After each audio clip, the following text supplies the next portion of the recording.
Você mente para si mesmo. Todos os dias. Essa é a verdade brutal que te impede de evoluir. Uma confissão silenciosa, sussurrada nas profundezas da mente, mas estrondosa em suas consequências.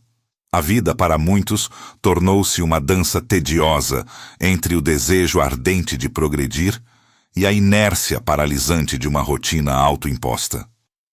O espectador, imerso em sua própria psique, sente o peso dessa contradição. Há uma urgência que pulsa, um grito abafado por algo mais. Mas a cada tentativa de ascensão, ele se vê puxado de volta para o conforto familiar da estagnação. Essa zona de conforto, um termo tão inocente em sua sonoridade, é na realidade uma prisão. Uma prisão autoimposta, forjada com as barras da inação e cimentada com a ilusão de segurança.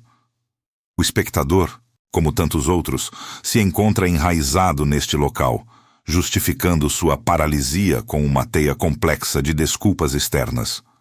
Não tenho tempo, não tenho recursos, não sou bom o suficiente. Cada frase é um tijolo a mais na parede que o separa de seu verdadeiro potencial. A motivação por trás dessa autoenganação é simples e perigosa. Evitar o desconforto inerente à mudança, manter a miragem de um refúgio seguro onde o fracasso é impossível porque nada é tentado. Mas há uma dor oculta, um lamento silencioso, que ressoa nas profundezas da alma do espectador. As consequências não ditas da inação são um fardo pesado. Perdas de oportunidades que nunca se materializam, um arrependimento futuro que já começa a se manifestar em frustração silenciosa no presente. É a traição mais íntima, a traição de si mesmo ao não buscar, ao não ousar, ao não viver o potencial que clama por ser realizado. O espectador sente essa punhalada, um eco de quem ele poderia ser versus quem ele escolhe ser. O inimigo, no entanto, não é externo.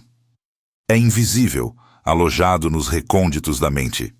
O medo do fracasso é uma barreira colossal, mas igualmente potente é o medo do sucesso. Ambos são irmãos siameses que se alimentam da incerteza, mantendo o espectador acorrentado. O narrador, essa voz interna que confronta e questiona, não aceita as desculpas mais comuns. Não é falta de tempo, é falta de prioridade. Não é falta de recursos, é falta de criatividade. Não é falta de talento, é falta de coragem para desenvolvê-lo. O tempo, esse tirano implacável, não para. Cada dia que amanhece é uma escolha, um tic-tac, que ecoa a urgência da decisão. Cada segundo que passa, a vida não vivida se acumula, transformando-se em um fardo cada vez mais pesado. A verdade é que você não está estagnado por falta de capacidade, mas por excesso de permissão. Até quando você vai se permitir isso? Antes de continuarmos, inscreva-se no canal e diga-nos nos comentários de onde você está assistindo. A verdade, por mais dura que seja, precisa ser dita. Ninguém virá te salvar. Ninguém te deve nada. A responsabilidade é sua e apenas sua. Essa é a epifania brutal que se abate sobre a mente do espectador. Uma revelação que, a princípio, parece um fardo esmagador. Ele sempre esperou por um salvador, uma circunstância externa, um sinal divino que o tirasse da paralisia. Mas o narrador, implacável em sua mentoria, desmantela essa ilusão. Não há heróis vindo ao resgate. Apenas a própria força interior, muitas vezes adormecida sob camadas de desculpas. As narrativas que o espectador construiu ao longo dos anos para justificar sua inação desmoronam.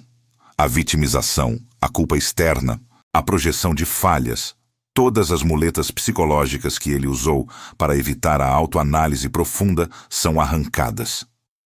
Eu não tive sorte. Meus pais não me apoiaram. O sistema é injusto. Cada uma dessas frases era um escudo, uma fuga da verdade inconveniente. Mas agora, diante da lucidez imposta pelo narrador, esses escudos se estilhaçam.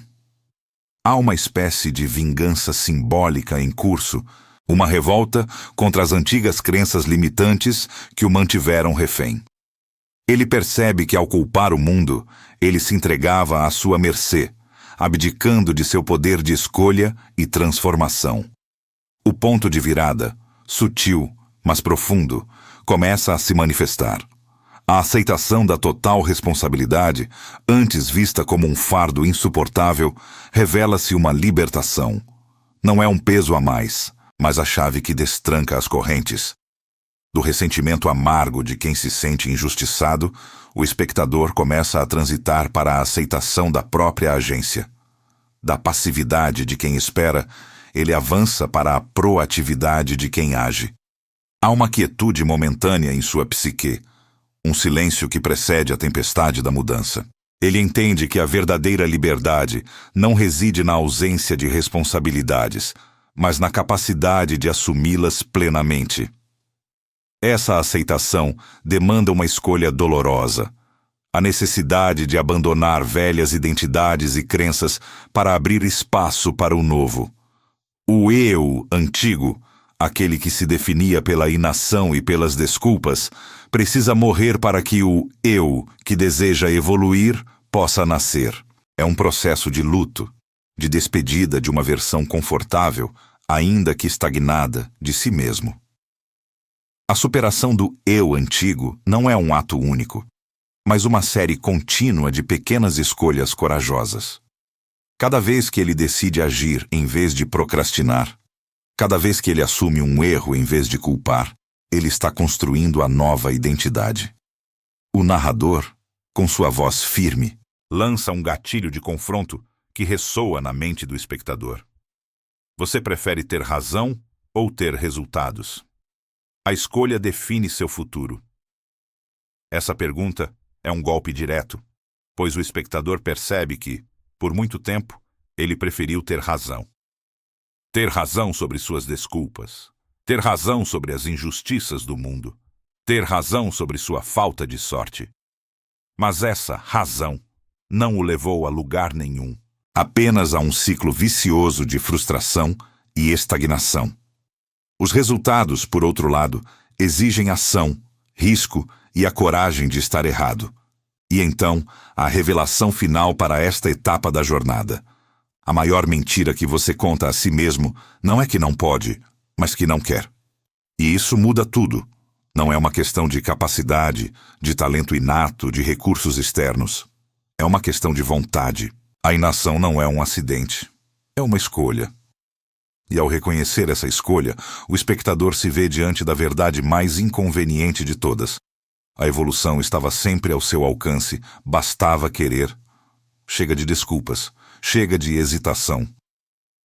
O que você fará agora?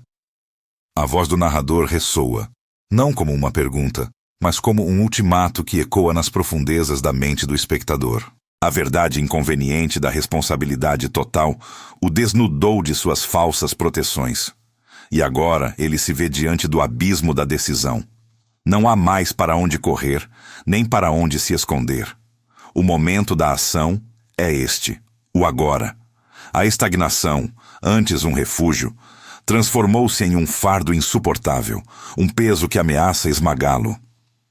A evolução, o narrador esclarece, não é sinônimo de perfeição inatingível. É, na verdade, um progresso constante, uma jornada de aprimoramento ininterrupto. Não se trata de alcançar um estado final e imutável, mas de abraçar o processo de se tornar melhor a cada dia, a cada hora, a cada escolha. E esse progresso começa com ações micro, decisões diárias que, embora pareçam insignificantes isoladamente, acumulam-se em um poder transformador. É a escolha de levantar 5 minutos mais cedo, de ler uma página a mais, de fazer uma ligação difícil, de dizer não ao que não serve, e sim ao que impulsiona. Cada pequena vitória é um tijolo na construção de um novo futuro. A dor, antes um inimigo a ser evitado a todo custo, agora se revela como um guia. O desconforto da mudança, o medo do fracasso, a ansiedade do desconhecido, tudo isso não é um sinal para recuar, mas um indicativo certeiro de que o crescimento está acontecendo. É a quebra das antigas estruturas, a expansão dos limites, a prova de que a zona de conforto está sendo desafiada e superada. A dor se torna um farol, iluminando o caminho da ascensão, mostrando onde o espectador precisa se fortalecer, onde precisa aprender e onde precisa persistir. Com cada microação e cada passo doloroso, uma nova identidade começa a ser forjada. A mentalidade de um alfa emerge, não um alfa dominador, mas aquele que age, que assume riscos calculados, que aprende com as quedas e se levanta mais forte. É a redenção de um passado de inação, um passado onde o potencial foi traído pela covardia e pela complacência. O espectador, antes um prisioneiro de sua própria mente, agora se torna o arquiteto de seu destino. O amor próprio não é mais uma abstração, mas uma manifestação concreta na busca incessante pela excelência, pelo aprimoramento contínuo de si mesmo. E ao olhar para o futuro, ele reflete sobre o legado. Que história ele quer contar? Que exemplo ele quer deixar para aqueles que virão depois dele? A família, tanto a de sangue quanto a de espírito, se torna um catalisador poderoso. O desejo de ser uma inspiração, de mostrar que a transformação é possível, que os limites são autoimpostos, impulsiona-o ainda mais. Ele entende que a verdadeira herança não é material, mas a coragem de viver uma vida autêntica e plena, de quebrar as correntes invisíveis que aprisionavam não só a ele, mas a tantos outros. A verdade brutal final, então, ecoa com uma clareza cristalina. O preço da inação é sempre mais alto que o preço do erro. O erro pode ser corrigido, a lição aprendida, o caminho ajustado. Mas a inação é um vácuo, um espaço vazio onde nada acontece, onde oportunidades morrem e o potencial se desintegra. É o arrependimento mais amargo, a perda irremediável do que poderia ter sido. O que te impede não é o mundo, mas a sua mente. Quebre as correntes que você mesmo forjou. O narrador conclui com uma força inabalável, um chamado à libertação que transcende o simples conselho e se torna um imperativo. Haja hoje. Comece agora. Não há um amanhã garantido, nem um momento perfeito. Há apenas o presente, e nele reside todo o poder para a transformação. Sua maior prisão é a sua zona de conforto. Desperte o alfa.